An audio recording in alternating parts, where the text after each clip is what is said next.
In 2025, WWE Smackdown is going to move to 3 hours. So what do you think? I want to break this down with you, talking about some of the pros and cons of all of it. Because there's a lot of chatter online, the internet is a very loud place, and it sounds like people are either very excited for this, or they're saying, no, don't do it, please, oh god no, dear god no. So I want to break down both sides here and give you some thoughts. If it's your first time here, welcome to Assemble. My name is Matt, good to have you. So let's start with the pros, the happy stuff. It's good for talent. More talent getting more TV time, more exposure, longer matches, being able to showcase themselves, being able to show their range. When you have certain wrestlers that don't get a lot of TV time and then they show up randomly on SmackDown, you just kind of feel it's whatever. Like, it doesn't really matter, it doesn't have value.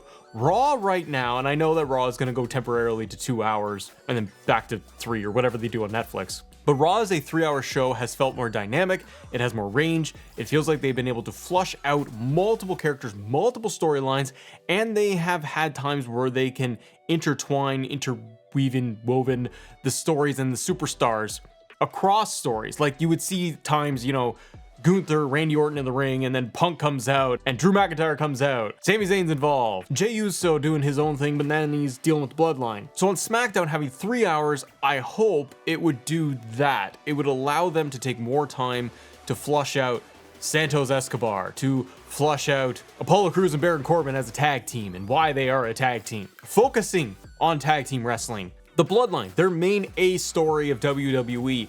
Flushing out the dynamics of the Bloodline character, new Bloodline, like backstage, and not just the in-ring promo stuff where Solo just wants title and Roman comes in and Superman punches him. Like, being able to flush out the characters more on SmackDown, I think is a really big positive. Another good positive, I think, for SmackDown, if they do move to 3 hours in January, women's mid-card titles. This has been rumbling for like a year, it feels like, and there's even been very recent stuff that has popped it online that the rumors are ramping up that we will see mid-card women's titles.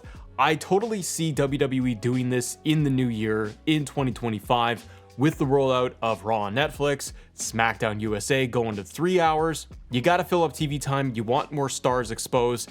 What's a good thing to do? Introduce women's mid-card titles, a women's United States and Intercontinental Championship, and put them on both respective brands. I have wanted mid-card women's titles for years. They have the talent, they have the depth of the roster on the women's side, and they continuously just either have 2 people, 3 people at the very top of the card fighting for like the world title, or they just relegate everybody to a tag team division or doing whatever, nothing, no motivation.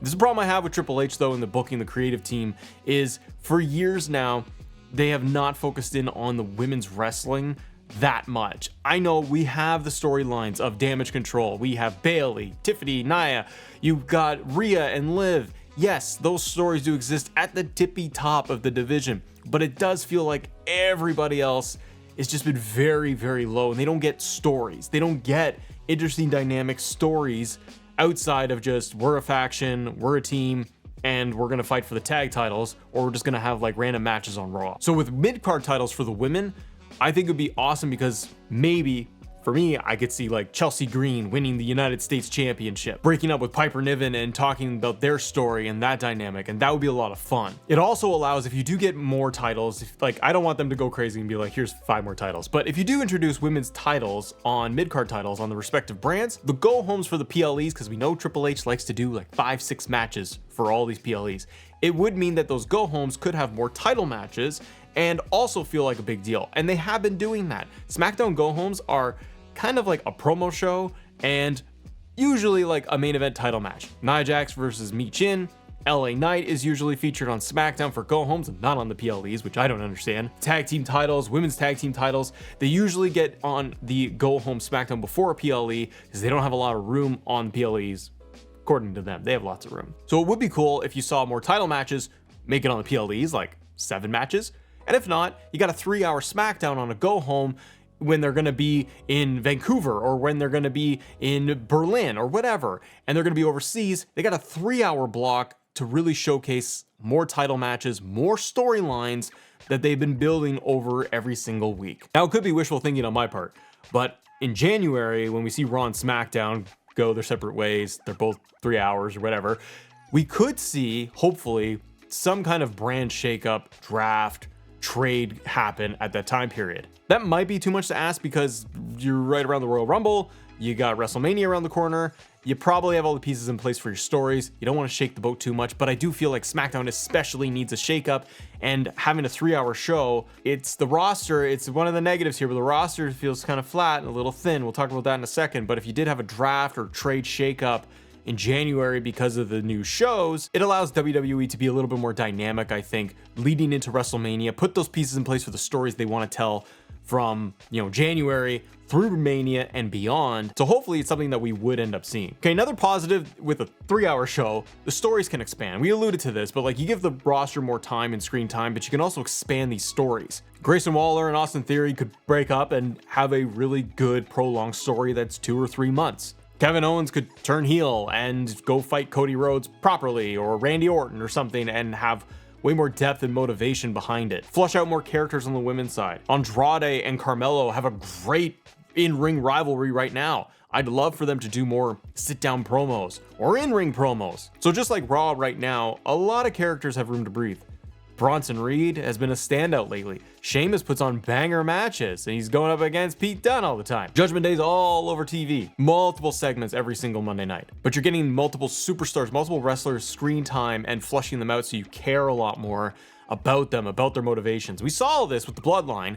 The original Bloodline, they were all over SmackDown for years, but you were flushing out Jimmy and Jay and Sammy, Roman, all of these characters so much every single week. And when Roman wasn't there, you were flushing out those characters. So it meant so much when you'd have a turn or you'd have a big story beat. And yes, you did that with 2 hours, but with 3 hours, and a little bit of a creative shuffle, you might be able to pick up the pieces and kind of move forward in a positive way. One thing they could do on SmackDown is they could take more production cues from Raw. Raw feels alive. Raw has more a dynamic feel to it, much more of a sports feel with a new announced team, and as well as just those production changes where you have, the camera following CM Punk from when he arrives in his Chevy minivan, and he gets out and he walks all the way through Gorilla to the other side. They don't do that on SmackDown. SmackDown feels segmented, fragmented. It feels like segment, ABC. We're gonna have a promo, then we're gonna have a 10-minute match, then we're gonna have promo, tag team match, and maybe a tag team match to end the show, or a Bloodline Cody promo to end the show. It doesn't feel very connected, and it doesn't feel very fluid. Whereas Raw, you have superstars kind of in and out, segments interacting with each other, crossing over storylines, and SmackDown feels very separate. Hopefully with 3 hours, it would mean that they could take some of those cues, maybe even try even different stuff so it does feel different from Raw. You don't want both shows feeling the same, but it needs a better feel to it overall. And that goes into like my final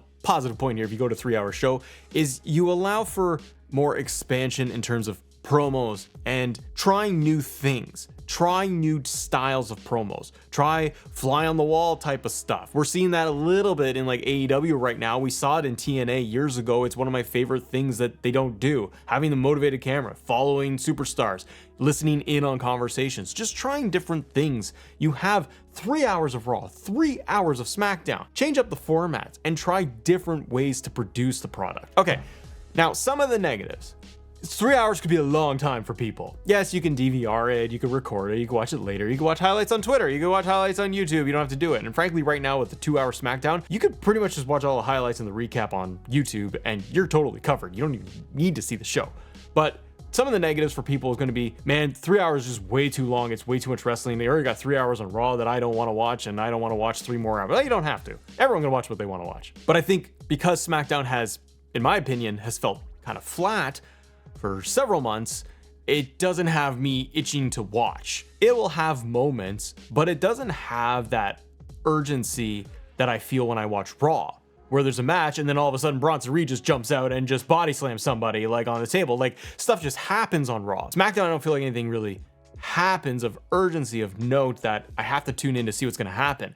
I can expect a 10-minute Cody promo, Solo and the Bloodline interfering, mixing it up, probably a tag team match with the Street Profits or DIY, and you got a couple of little things in there too, but nothing of consequence. So I think that is what hurts SmackDown right now, is you're going to announce this 3-hour block going forward, and some fans are going to feel like, dude, SmackDown has been a slog to watch. It's not my favorite show. You're going to add more time to this. If they keep the same creative of what they have done, yes, SmackDown, I think, would have a lot of trouble with 3 hours because it would just be more of the same. If they go to a 3-hour block, it's got to be different. It's got to feel better. It's got to feel more intense. Otherwise, you're going to give me 3 hours of the same thing I have today, and Cody's promos and Bloodline promos are going to be 20 minutes long. Random tag team matches are going to be 20 minutes and still don't matter much, and you might add an extra 20-minute tag team match. Like, you got to have more stuff and stories and consequences. And that goes into this other part of the problem with a 3-hour show. It's going to happen in January, right? So your Rumble season, your Mania season. The good news is at that time, it's all hands on deck, and WWE is at its highest during that block, that period. And you're probably going to have Cody on TV a lot. I'm thinking SmackDown specifically. You have Cody on TV a lot. You have Roman showing up a lot more. Who knows what the dynamics of Bloodline will be with Jimmy and Jay, for example, and their involvement. And also The Rock. Is The Rock going to be involved? Being on SmackDown every couple of weeks, couple of shows straight, fighting Cody or Roman or whatever. That's WWE like peak time. And so a 3-hour block during WrestleMania season is an excellent idea to allow, say, The Rock having that giant segment and moment where it's 20, 30 minutes of The Rock. That's awesome. But it's post WrestleMania. And it's after all of that, and The Rock goes away, and Roman goes away again, and Cody's not wrestling every single week. Is it going to be more of the same, but we're with a 3-hour block, and then it kind of the momentum dies down?